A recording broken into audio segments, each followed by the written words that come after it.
Karenanya menurut Rocky, pihak istana akan mulai kebingungan bagaimana cara untuk melakukan penjegalan terhadap Anies. Makin lama menurut Rocky, istana akan kehabisan cara melakukan hal tersebut.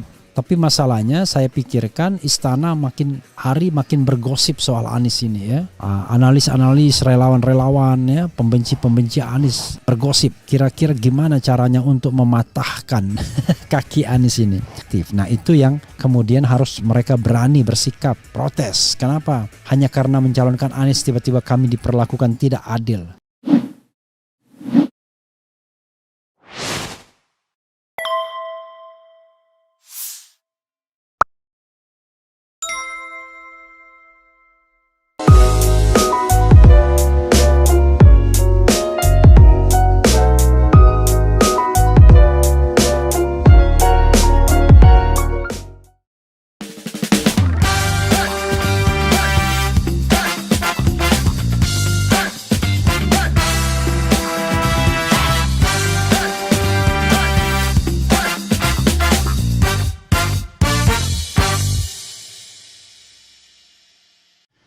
Assalamualaikum warahmatullahi wabarakatuh, Sobat RH sekalian. Jumpa lagi kita di channel yang keren ini, Keren Cadas ya. Kita ambil satu video lagi ya, soal geger sulit dibendung. Rocky Gerung sebut kubu istana akan kehabisan cara untuk jegal Anies Baswedan. Kekacauan akan terjadi ya. Jadi nanti kita lakukan simulasi berbagai cara untuk menjegal Anies Baswedan. Kita lihat ya bagaimana nanti praktek-praktek penjegalan itu ya. Oke, coba kita lihat beritanya dan kita bahas ya. Sudah makin panas bumi ini. Biasa kita pagi-pagi nongkrong di luar, ini lebih enak ya. Oke, sambil membawa semangat pagi ya. Warta Ekonomi Jakarta, beberapa waktu terakhir dikabarkan Anies Baswedan mengalami penjegalan dengan dicabutnya izin penggunaan ruang publik secara mendadak. Sebagaimana diketahui dilihat dari publikasi yang ditampilkan, kunjungan Anies ke beberapa daerah selalu menghasilkan lautan manusia yang datang menyambut ex-gubernur DKI Jakarta tersebut. Mengenai adanya dugaan upaya penjegalan ke Anies Baswedan ini, pengamat politik Rocky Gerung angkat suara. Rocky menganggap pola yang sama akan terus menyapa Anies untuk beberapa waktu ke depan. Saya bayangkan kekacauan akan terjadi. Mungkin Desember Januari pola ini akan terus berlangsung. Terus yang kita sebut kakofoni dalam politik. Jadi ada kebisingan tapi orang nggak tahu dari mana sumber bisingnya. Jelas Rocky melalui kanal YouTube Rocky Gerung Official ya. Karenanya menurut Rocky, pihak istana akan mulai kebingungan bagaimana cara untuk melakukan penjegalan terhadap Anies. Makin lama menurut Rocky, istana akan kehabisan cara melakukan hal tersebut. Oke, istana akan kehabisan cara untuk mencegah Anies, tambah Rocky. Rocky pun menyoroti Nasdem yang merupakan partai pertama yang mengusung Anies Baswedan sebagai calon presiden mereka. Menurut Rocky, dengan segala macam upaya penjegalan atau penghalangan yang ada, Nasdem harus ambil sikap tegas berdiri membela Anies. Mestinya Surya Paloh ambil resiko saja, bilang saja kami mau berkelahi konsep dan gagasan dengan istana, lalu putuskan bahwa kami memang mendukung Pak Jokowi, tetapi Pak Jokowi di ujung pemerintahnya bersikap tidak adil pada kami, kan itu alasan etis bukan alasan politik, tetap bersahabat. Tetapi Anies adalah calon dari Nasdem. Nasdem dilarang untuk mempromosikan Anies, kan ajaib. Jadi itu artinya standar etisnya berbeda. Kenapa kalau Ganjar nggak ada yang larang? Jadi mestinya Nasdem pakai akal sehat. Bilang saja kenapa kami diperlakukan secara tidak adil. Bukan Nasdemnya tapi calon dari Nasdem jelasnya. Ya Sobat Era sekalian ya.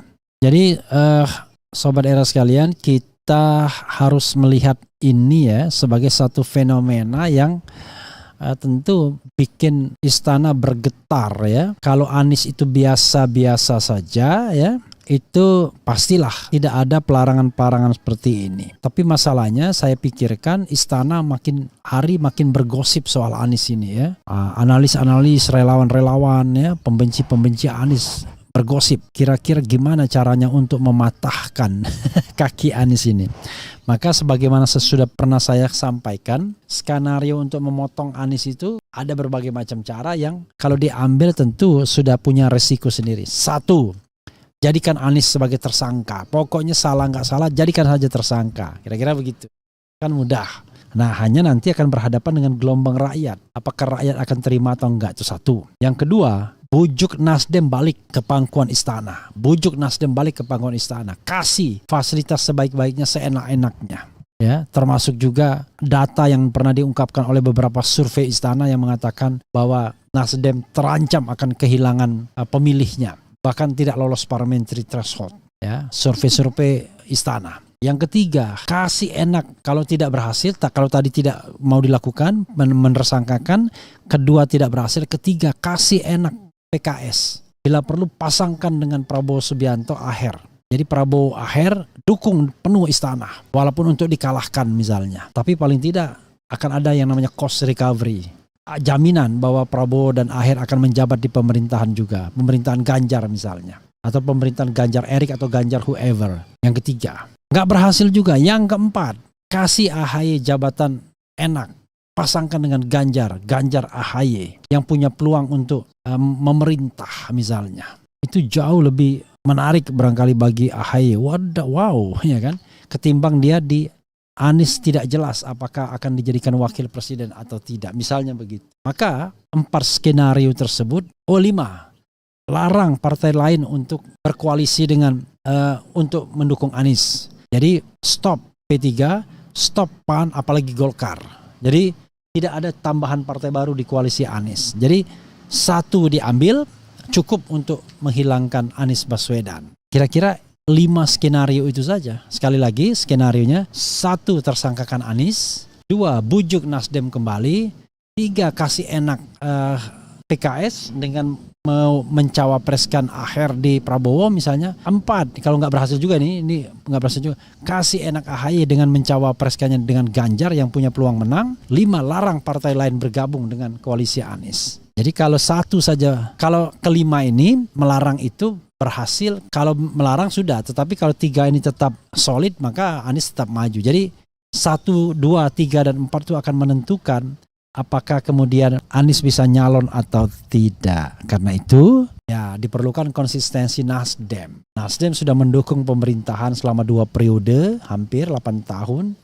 Tapi hanya karena mencalonkan Anies kemudian mereka diperlakukan secara diskriminatif. Nah itu yang kemudian harus mereka berani bersikap, protes. Kenapa? Hanya karena mencalonkan Anies tiba-tiba kami diperlakukan tidak adil. Toh kami tidak punya pilihan lain. Masa kami mendukung Ganjar yang punya PDIP? Masa kami mendukung Prabowo yang punya katakanlah yang punya Gerindra? Masa kami mendukung Muldoko yang tidak punya elektabilitas? Masa kami mendukung siapa lagi? Kan begitu harusnya. Tapi ya kita tidak tahu ya apa politik yang sedang dimainkan oleh Surya Paloh. Selain dia bersumpah kalau mereka berkuasa di negeri ini maka mereka akan membuat suatu gelombang ya, akan amanah, dan kalau kemudian mereka ingkar dari komitmen itu maka kutuklah diriku dan kami semua. Kira-kira begitu. Jadi kita akan lihat saja, walaupun Surya Paloh jangan lupa ini pemerintahan presidensil bukan parlementer, yang berkuasa bukan partai politik tapi yang berkuasa adalah presiden. Walaupun presidennya dari partai Nasdem tidak berarti kemudian Nasdem yang berkuasa. Karena tetap yang primus inter paresnya kalau kita sepakat dengan sistem pemerintahan presidensil adalah Anies Baswedan. Makanya ketika presidensil kita mengaitkan pemilihan presiden itu dengan pemilihan partai politik, yaitu agak aneh bin ajaib ya, karena menjadikan partai itu seperti sistem parlementer. Jadi presidensil rasa partai politik atau rasa parlementer. Coba kita bacakan komentar Sobat RH dan juga perkembangan polling ya. Sulit dibendung ya. Sekarang polling Pilpres sudah 15 kilo ya, lumayan lah. Tapi saya mintanya 100 kilo. Kalau 15 kilo aja biasa aja.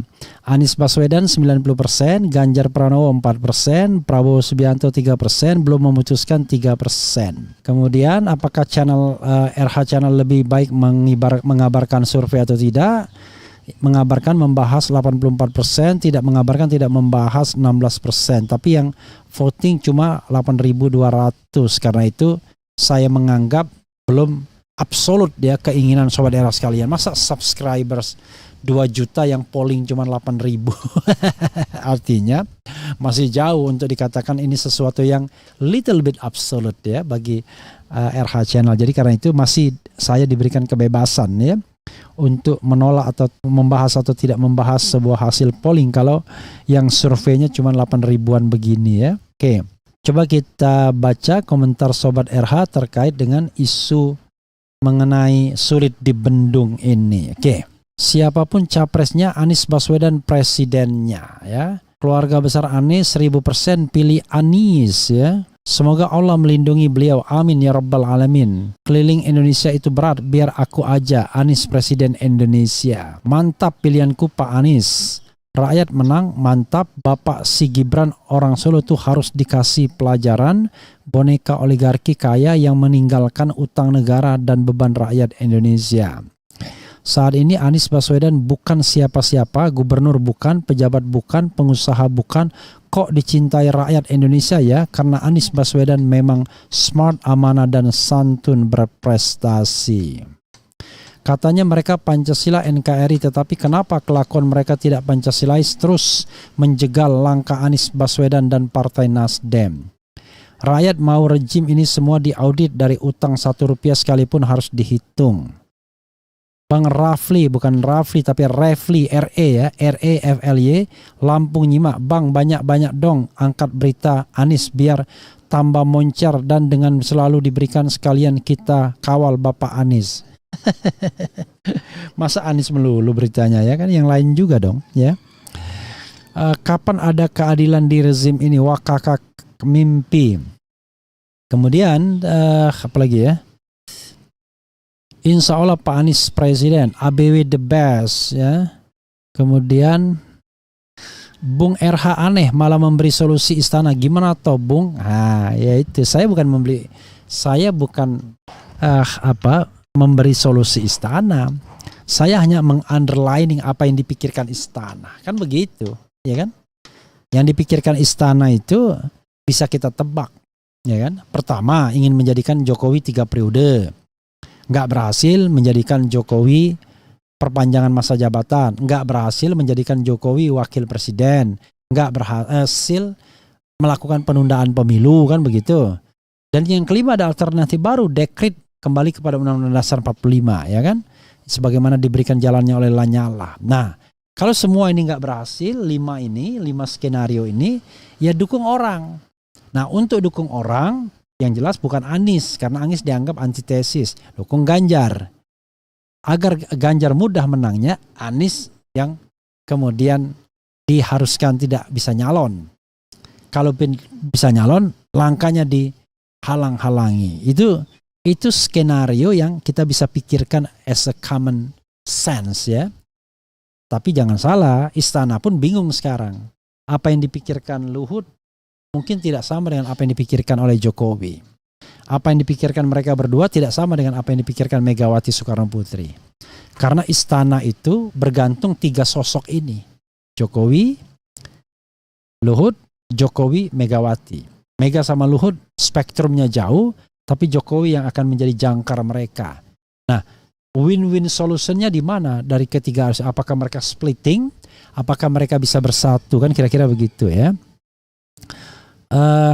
Pak Refli Harun, apakah Heru Budi bisa di-impeach DPRD? Rekam jejak Anies sebagai gubernur dihancurkan total sama Heru. Padahal Anies ingin orang melihat rekam jejaknya, bukan hanya akan-akan. Itulah hebatnya ya, yang namanya penjabat itu. Dia nggak bisa di-impeach karena dia penjabat. Tapi penjabat kok 2,5 tahun masa jabatannya bisa menjabat. Bisa dia minta agar diganti, boleh setiap saat. Ya, tapi kan mengganti ke istana juga, padahal misi istana adalah menghancurkan Anies, kan kira-kira begitu. Jangan sampai ada HRS jilid 2. Entar Anies dicari-cari kesalahannya, rezim sekarang memang biadab, audit semua pejabat sekarang pasti hasil korupsi semua. Kenapa Pak Anies dihalangi mau jadi presiden? Emang Indonesia ini kerajaan warisan nenek moyang loh. Bebas dong, siapa saja boleh asal memenuhi syarat ya. Istana yang sekarang jadi kayak oknum ya. Kemudian Katanya Pak Jokowi di Pilpres 2024 adu gagasan, tapi kenapa di sisi lain Pak Jokowi terus menjegal langkah Anies Baswedan dan Partai Nasdem dan terus promosikan Ganjar Pranowo? Kemudian komentar RH nggak bagus, memberikan celah skenario, ngajari orang nggak bener. Infokan yang positif aja untuk pembelajaran publik. Tadi sudah saya jelaskan ya. Oke. Bung RH, jangan memberi solusi istana dong, maunya apa toh Bung? Sudah saya jelaskan tadi ya. Saya tidak memberikan solusi istana, saya itu membocorkan apa yang dipikirkan istana, kan kira-kira begitu. Dengan skenario-skenario yang ada. Jadi biar kita aware, ya kan? Biar kita aware, dan itu ditujukan kepada parpol-parpol. Apakah mereka menjadi partai yang pengkhianat atau enggak? Ya kan? Apakah Demokrat akan menjadi partai pengkhianat? Apakah PKS akan menjadi partai pengkhianat? Apakah nanti Nasdem akan menjadi partai pengkhianat? Paling tidak pengkhianat terhadap pendukung Anies Baswedan. Kira-kira begitu. Ya. Tinggal komitmen PD dan PKS ya. PD menolak kalau mereka sudah sepakat kan. Apa kabar dengan 0% sih? 0% itu belum ada gerakan lagi. Orang sudah ditolak semua. Saya 5 permohonan ditolak semua oleh MK legal standingnya. Padahal yang mengajukan tuh orang-orang yang relevan atau partai yang relevan atau kelompok yang relevan. Tapi ya it's okay. Giliran soal masa jabatan hakim konstitusi diterima legal standingnya warga Muara Karang ya. Kemudian semua akan normal kembali asal kembali ke 0%. Ya begitulah. Ya, tetapi siapa yang menciptakan 0% itu? Ya oligarki politik dan oligarki ekonomi. Mereka ingin partai itu bisa dibeli dengan harga mahal. Itu persoalannya ya. Panik, ada yang panik. Si Raja Kodok di istana semakin panik. Teriaknya saya Pancasila tapi kelakuannya Pancasila. Anies berani nggak stop IKN? Ya itu Anies sudah menjawab ya. Yang namanya program itu adalah 2 hal. Kalau itu tercantum dalam undang-undang ya harus dilaksanakan. Tapi bukan berarti tidak ada evaluasi. Kalau evaluasi menghendaki perubahan ya bukan berarti tidak bisa diubah. Benar apa yang disampaikan Bung RH sebagai bentuk kewaspadaan terhadap strategi istana ya. Oke, terima kasih ya kalau paham. Kita enak-enakan tapi ternyata pihak lain merancang terus strategi ya. Di rezim ini demokrasi telah berubah menjadi demokrasi ya. Takut rezim ini dengan kemenangan Anies di Pilpres 2024 ya. Nggak asik kalau nggak 0%. Maunya begitu sih memang. Nggak mustahil rakyat pada turun begitu Anies dijegal-jegal. Apalagi sampai dibikin nggak wajar gagalnya pres ya. Oke, itu saja Sobat Era sekalian. Silakan baca sendiri. Walaupun saya mengatakan ada skenario lain yang seram misalnya. Tapi tentu tidak untuk dibicarakan ya. Makanya kemudian harus paham, harus hati-hati ya. Makan, minum di tempat tertentu dan lain sebagainya. Mudah-mudahan hal yang baik kita doakan bagi bangsa ini dan bagi semuanya ya. Bagi calon presiden, bagi Anies Baswedan, bagi Ganjar Pranowo, bagi Prabowo Subianto, Rizal Ramli, Gatot Nurmantio, siapa lagi, you name it ya. Hal-hal yang baik-baik saja. Wassalamualaikum warahmatullahi wabarakatuh. Ciao.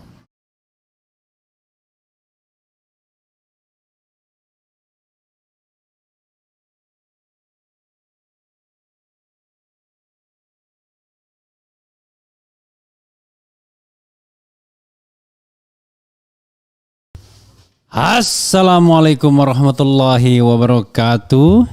Sobat RH sekalian, jumpa lagi kita di channel nih. di channel yang keren ini. Keren cadas ya. Karena kebetulan lagi. Oke, coba kita lihat Sobat RH sekalian, ada berita menarik ya. Mengenai alasan ya kenapa Anies kemudian mau dipenjarakan ya.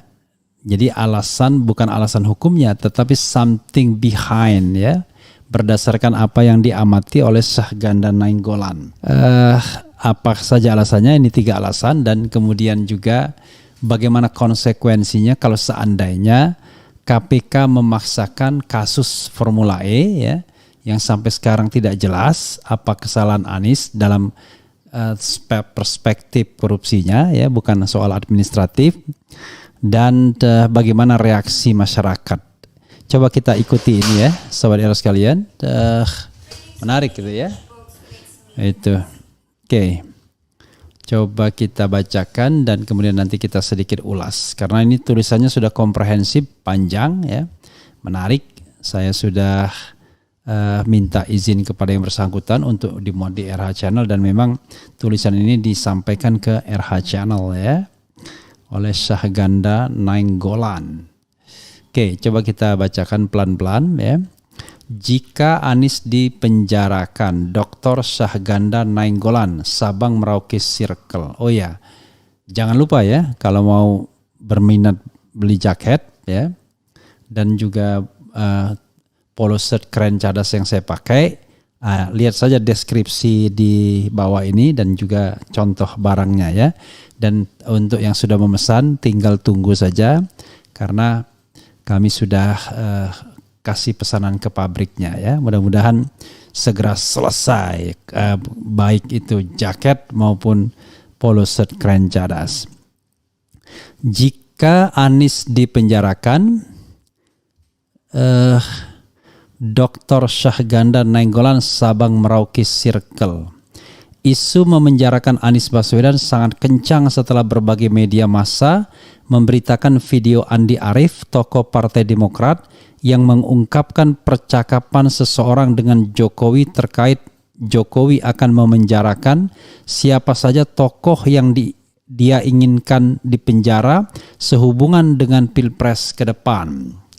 Business.com dalam klarifikasi Andi Arief usai sebut Jokowi bakal penjarakan Anies dan Ketum KIB, memuat pernyataan Andi Arief itu. Kenapa dua calon Pak Presiden? Kan ada Anies, ada Ganjar. Oh, Anies kan sebentar lagi masuk penjara. Terus partai-partai lain di KIB apa segala, kalau tidak nurut tinggal masuk penjara aja gitu. Meski Andi mengklarifikasi video itu hanya untuk kalangan internal, tapi Andi belum mengklarifikasi tentang isinya. Selain itu, pernyataan Andi sendiri sepertinya memperkuat pernyataan SBY sebelumnya bahwa dia akan turun gunung meluruskan arah demokrasi karena adanya keinginan kekuasaan merekayasa pemilu hanya diikuti dua calon presiden saja. Jadi Sobat Era sekalian, jadi KIB disandra, Anies dipatahkan kakinya, kira-kira begitu. Lalu nanti kubu istana akan membuat dua calon yang mereka akan bisa tentukan siapa yang menang, kira-kira begitu ya. Pernyataan Andi dan SBY itu awalnya ditanggapi beragam, seperti menyepelekan kredibilitas isu tersebut. Sebab mereka melihat langkah SBY sebatas mengamankan anaknya AHY untuk menjadi cawapres Anies Baswedan ketimbang urusan bangsa. Namun hari ini kita digegerkan oleh berita koran Tempo yang memberitakan upaya Ketua KPK Firly Bahuri untuk memenjarakan Anies Baswedan. Dalam berita yang viral di seluruh media sosial, Tempo menulis judul Manuver Firly Menjegal Anies, yang memuat antara lain Ketua KPK Firly Bahuri ditengarai terus-menerus mendesak Satuan Tugas Pengusut Kasus Formula E untuk menetapkan Anies sebagai tersangka. Namun, tim pengusut kesulitan menemukan bukti permulaan. Tempo yang terkenal dengan kemampuan investigasi berita menguraikan bahwa Firly berusaha keras menjadikan Anies tersangka sebelum Anies ditetapkan sebagai capres oleh beberapa partai yang akan mendukungnya. Intervensi Firly ini juga dengan mencari berbagai ahli seperti Profesor Romli Atmasasmita untuk dirayu memberikan pandangan hukum bahwa Anies bisa jadi tersangka. Dalam berita ini Romli menolak, alhasil kita melihat rangkaian koeksistensi pernyataan SBY dan Andi Arief dengan berita Tempo hari ini. Memang ada kecenderungan penggunaan kekuasaan dalam merusak demokrasi saat ini ya. Mengapa Anies harus dipenjarakan? Memenjarakan Anies adalah salah satu atau satu-satunya jalan untuk menjegal Anies mengikuti Pilpres 2024. Cara lainnya adalah mempertahankan presidensial threshold yang tinggi 20%, menghalangi terbentuknya koalisi partai yang bisa mengusung Anies, dan menghancurkan potensi logistik pengusung Anies. Namun cara ini kelihatannya tidak akan sukses sebab koalisi pendukung Anies yang dimotori Surya Paloh semakin kemari semakin solid. Ada 3 hal yang penting memotivasi penjagalan Anies. Pertama, survei Pilpres tentang Anies. Kedua, pandangan geostrategis Anies. Ketiga, trauma kekalahan Ahok 2017. Ya. Soal survei kita harus membagi survei yang tergolong kredibel dan propagandis. Dari semua survei dengan jenis manapun, Anies masuk dalam 3 besar. Artinya, sulit menyingkirkan Anies dari survei. Nah, selanjutnya adalah survei kredibel. Kredibel bukan dalam pengertian research, validitas, dan reliabilitas, tapi lembaga surveinya. Yang ingin saya bahas adalah CSIS, Center for Strategic and International Studies terbaru. Lembaga ini didirikan oleh Orde Baru dengan tujuan pembangunan free market capitalism dan penghilangan politik ideologis, terutama penihilan Islam politik. Anomali terjadi ketika pimpinan CSIS Dr. Rizal Sukma menduduki jabatan pimpinan di Ormas Muhammadiyah beberapa tahun lalu. Pada saat pertemuan tokoh-tokoh oposisi nasional di Blok M,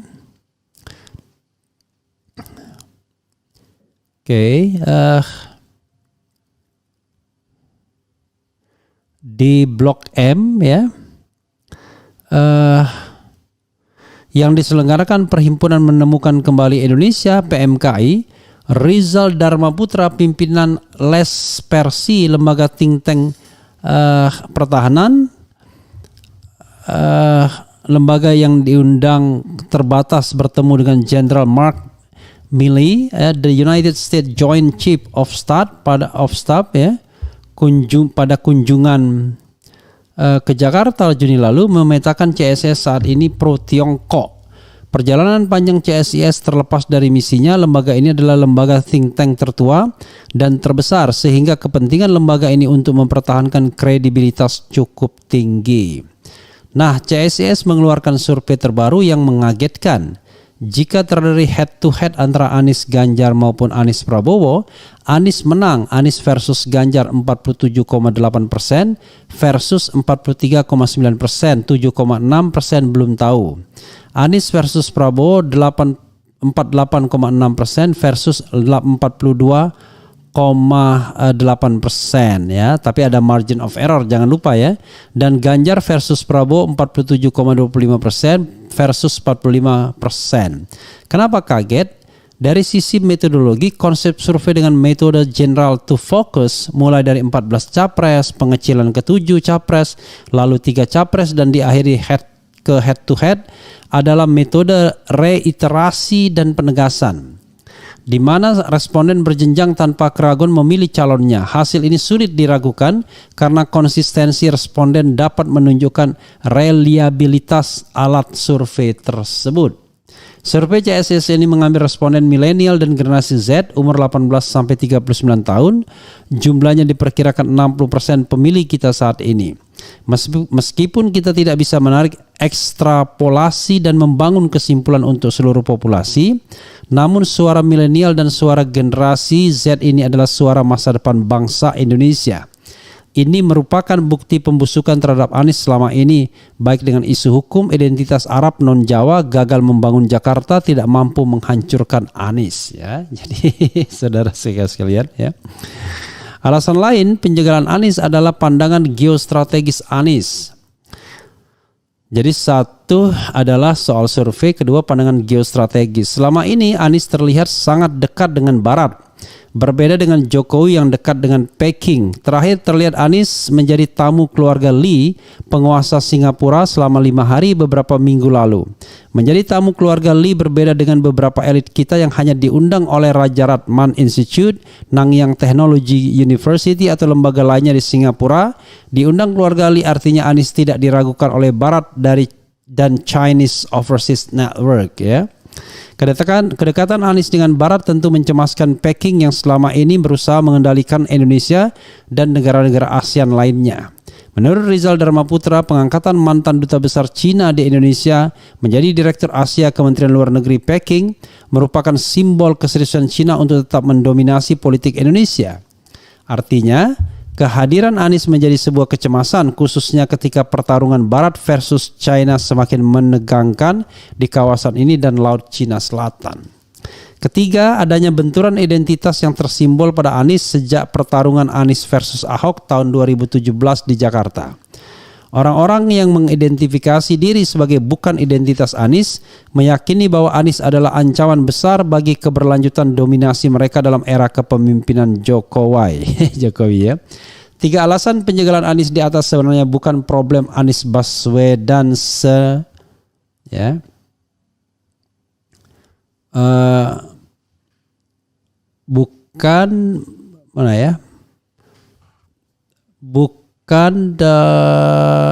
bukan problem Anies Baswedan sendiri. Pertama, kemenangan seseorang dalam bingkai demokrasi adalah pertarungan melawan Ganjar dan Prabowo, maka itulah pilihan terbaik rakyat. Tentu saja jangan sekali-sekali diintervensi kekuasaan. Soal geopolitik Indonesia memang sampai saat ini belum melihat untungnya bersekutu dengan Peking, baik dari sisi pembangunan maupun pengentasan kemiskinan. Yang berkembang selama ini malah kemiskinan dan pengangguran yang terus membesar. Berkuasanya oligarki, utang melangit, munculnya kebencian terhadap ulama, hancurnya demokrasi dan hak asasi manusia, serta penangkapan tokoh-tokoh oposisi seperti pada saya dan kawan-kawan tanpa tuduhan yang jelas. Sehingga wajar saja kehadiran Peking di Indonesia kurang populer dan sulit dipertahankan. RRC harus refleksi diri dalam membangun hubungan yang baik dengan Indonesia ke depan.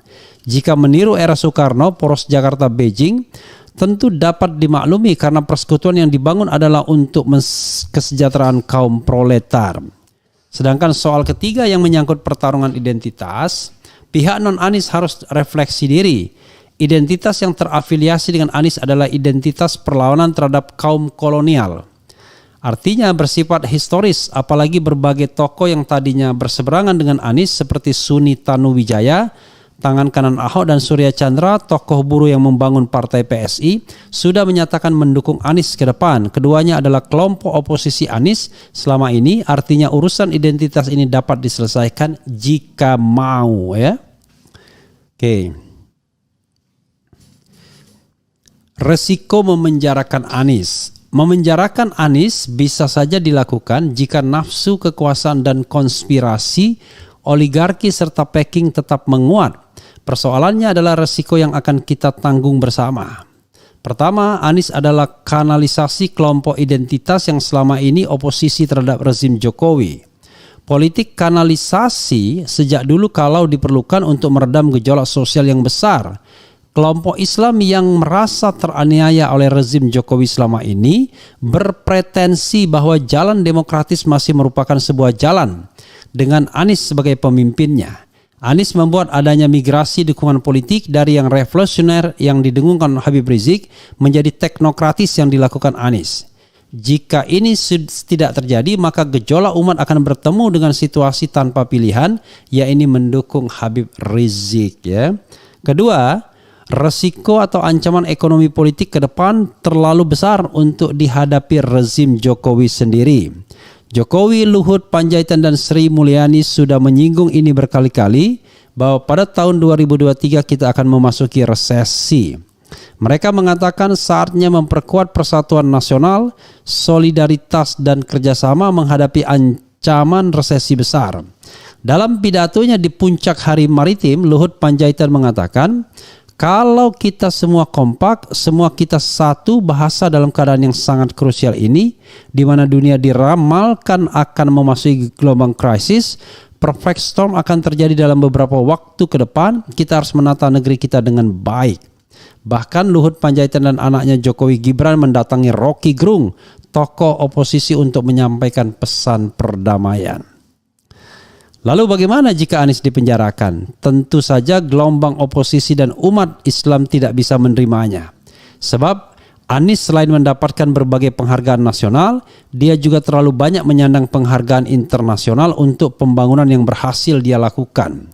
Kasus Formula E sangat diragukan unsur korupsinya, kasus E Formula. Berbeda dengan kasus E-KTP, di mana diberitakan bahwa Ganjar menerima uang suap 500.000 US dollar.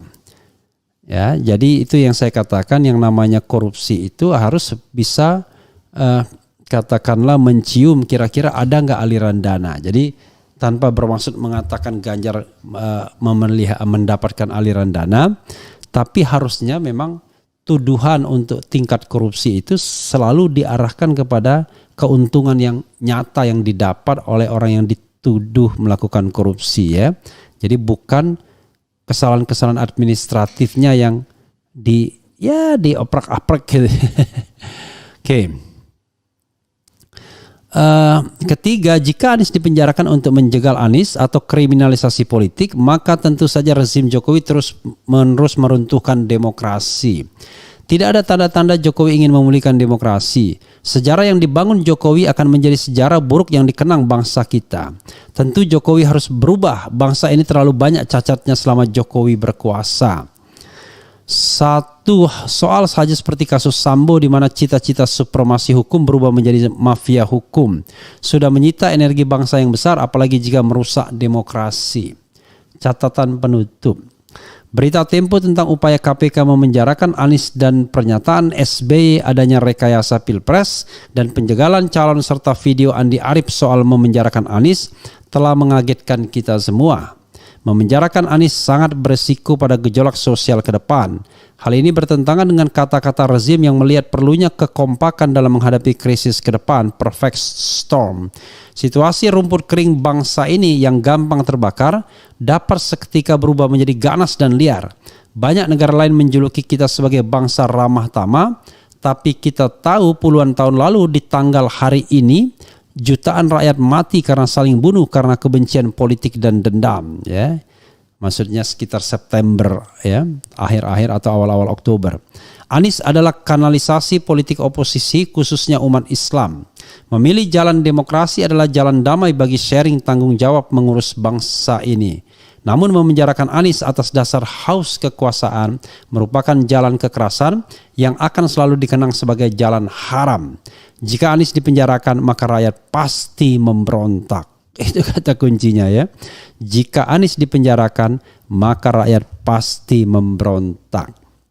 Jadi sobat era sekalian, banyak sekali kasus-kasus yang bisa digarap dan diselesaikan oleh KPK, ya. Jadi jangan membuat kasus-kasus yang tidak perlu, ya. Oke, sobat era sekalian, coba kita lihat, ya. Bagaimana komentar sobat era sekalian, ya. Jangan lupa juga nanti lihat juga zoom in, ya, dengan Bunda Neno Warisman dan tamunya adalah Habib Bahar bin Smith. Kita rendezvous, ya. Habib Bahar bicara tentang cintanya kepada istrinya Syarifah Fadlun dan bagaimana menjadi diri sendiri di tengah kritik yang barangkali banyak kritik yang cadas, ya. Oke, menarik, ya, apa yang disampaikan Syahganda Nainggolan ini, ya. Kira-kira kalau seandainya nanti betul-betul Anies dikerjain, bagaimana gejolak yang ada. Nah, ini yang harus kita pahami, ya. Oke. Sekali lagi, kalau mau beli kaos, ya, dan jaket silahkan, ya. Lihat di deskripsi di bawah ini, ya. Keren cadas, ya. Oke.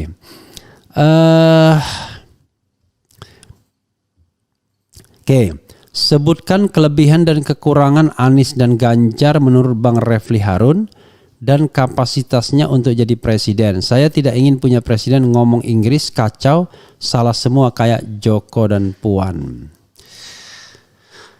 Iya, itu salah satu kelebihannya. Jadi sobat era sekalian, kalau ukurannya bahasa Inggris, ya Anies Baswedan lah, ya. Anies jauh lebih baik bahasa Inggrisnya, ya.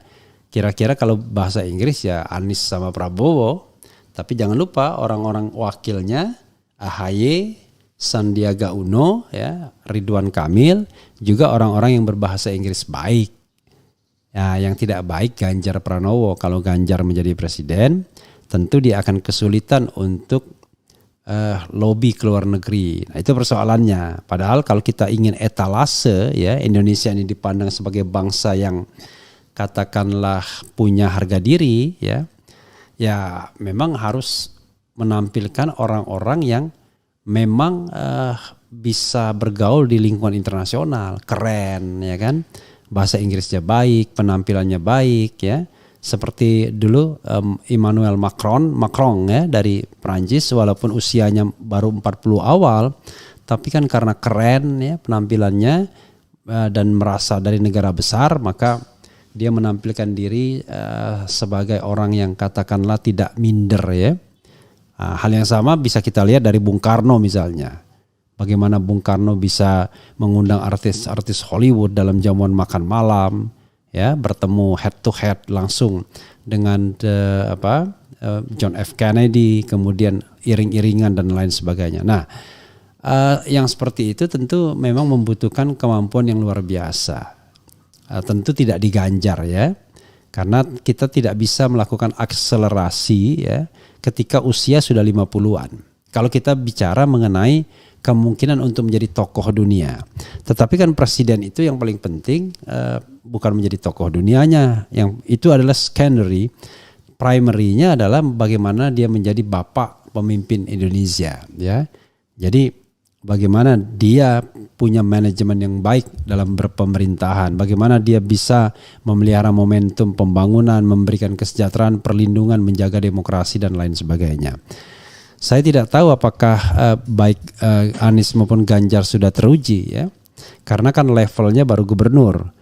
Kalau kita mengatakan misalnya Anies tidak pernah mau mengadukan orang-orang yang mengkritiknya, mungkin salah satu indikator bahwa Anies sangat concern dengan demokrasi. Kita tidak bisa bandingkan dengan Ganjar Pranowo karena Ganjar levelnya di daerah, bukan pusat dari pertarungan ide dan gagasan ya. Kalau Jakarta ini semua tokoh tumpah di sini, tumpah ruah di sini. Jadi dan semua tokoh itu kalau tidak mengkritik Jokowi ya mengkritik Anies Baswedan. Jadi Ganjar masih terhindar ya dari kritik yang bertubi-tubi, walaupun dia dianggap kelanjutan dari Presiden Jokowi karena masih ada Presiden Jokowinya. Jadi bagaimana dengan pergaulan dengan masyarakat ke bawah? Ya kita barangkali lihat plus dan minusnya. Tentu Ganjar jauh lebih nyaman kalau dia bergaul ke bawah dengan masyarakat kecil, terutama yang berasal dari Jawa sendiri, karena dia punya kemampuan bahasa Jawa yang baik dan memang hidup dari kalangan yang biasa-biasa saja dan lain sebagainya. Jadi kita harus melihat berbagai keuntungan. Ya paling bagus kalau dikombinasikan, tetapi apakah mungkin dikombinasikan, kira-kira begitu ya. Jadi presiden dan wakil presiden itu memiliki hal yang saling melengkapi. Ya kan? Satu orientasinya ke dalam, down to earth. Satunya lagi menjadi tokoh internasional misalnya. Jadi Indonesia bagus baik ke dalam maupun keluar. Cuman kalau sama-sama tokoh seperti itu, pada periode kedua biasanya bubar karena pengen jadi presiden semua. Oke, coba kita bacakan lagi ya.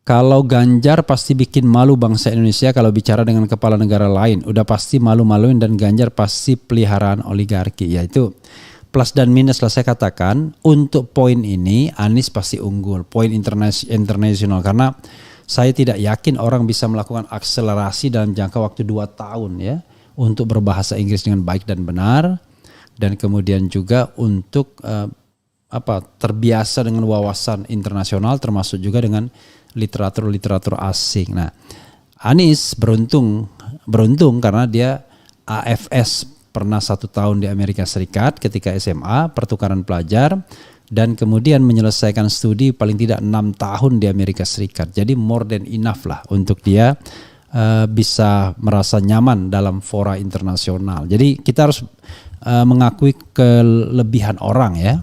Dan saya kira dalam poin seperti itu bahkan Jokowi sendiri tidak bisa meyakinkan di dalam fora internasional karena keterbatasannya. Jadi tanpa harus misalnya merendahkan, kita mengatakan bahwa setiap tokoh itu punya kelebihan dan kekurangan. Anies tentu kalau dari kalangan untuk menengah ke atas, elit internasional, dia bisa masuk di situ ya. Oke, sobat era sekalian, coba lihat. Bung RH, bagaimana sesuai hukum tata negara jika seorang presiden ternyata mengalami sakit jiwa, apakah semua keputusan juga tetap sah secara Jadi sobat sekalian, ini pertanyaan hukum tata negara dan saya jawab dari sisi hukum tata negara ya. Apa yang sudah diputuskan seorang presiden itu dianggap sah. Tidak ada yang dianggap cacat sebelum dia diberhentikan. Itu jelas ya. Kecuali kalau dia sudah diberhentikan. Kalau dia sudah diberhentikan, barulah sejak itu dia tidak sah lagi membuat keputusan-keputusan politik. Tapi sebelum dia diberhentikan, dia ya tetap sah. Atau kalau normal sebelum jabatannya berakhir. Kira-kira itu saja ya. Jadi jangan ada imajinasi seolah-olah nanti keputusannya sejak 2014 tidak sah misalnya. Enggak bisa begitu.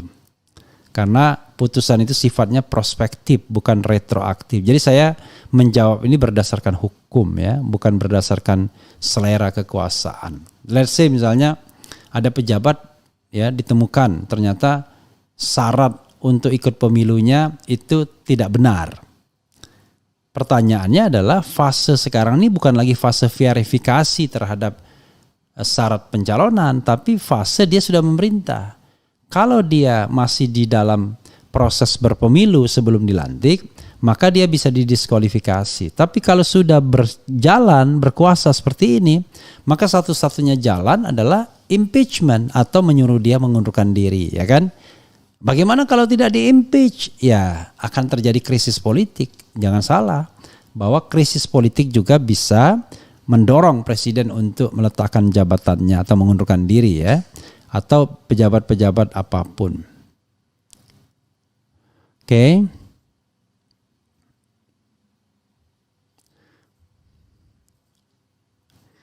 Kemudian semua pendukung Anies siap datang ke KPK bila Anies dikriminalkan ya. Jadi sahabat era sekalian ya, sebenarnya gairah ya, passion, gairah. Nah, gairah ini di dalam berpemilu ini adalah Anies. Jadi betul apa yang dikatakan oleh Syahganda Nainggolan, Anies itu adalah kanalisasi ya, kanalisasi dari politik Islam, arus Islam atau arus yang selama ini terpinggirkan. Nah, ketika kanalisasi mereka percaya dengan jalan demokrasi, maka itu bagus sekali bagi pemerintahan ini sesungguhnya. Yang penting adalah dijaga demokrasinya, tidak menjadi demokrasi kriminal sebagaimana dikatakan Rizal Ramli, yaitu demokrasi hanya mengandalkan uang. Jadi kalau misalnya mau selamat bangsa ini, maka Presiden Jokowi harus mampu menciptakan pemilu yang jujur dan adil. Bikin gentleman agreement kepada semua kelompok, semua pendukung calon presiden, bahwa apapun hasilnya harus Anda terima karena sudah dilakukan pemilihan secara jujur dan adil. Jadi itu ya sahabat era sekalian, harusnya yang di garis bawahi ya. Tetapi dengan misalnya mau memenjarakan Anies, memotong kompetisi hanya 2 calon saja, maka pemerintahan ini secara sadar tetap memelihara api dalam sekam. Karena berusaha menyingkirkan kelompok politik tertentu sehingga tidak memiliki kanalisasi. Nah, mudah-mudahan apa yang disampaikan Syahganda dan saya underlining ini dipahami oleh penguasa saat ini. Karena kita butuh kanalisasi dari politik-politik atau arus-arus politik yang ada. Termasuk juga pendukung-pendukung Anies yang kadang dipersepsikan sebagai antitesis dari pemerintahan Presiden Jokowi. Itu saja sahabat era sekalian. Silakan diikutin ya percakapan atau tulisan Syahganda Nainggolan ini. Baik, bagus ya, dan bisa memberikan perspektif. Dan dengarkan lagu ini. ganti presiden. Wassalamualaikum warahmatullahi wabarakatuh. Ciao.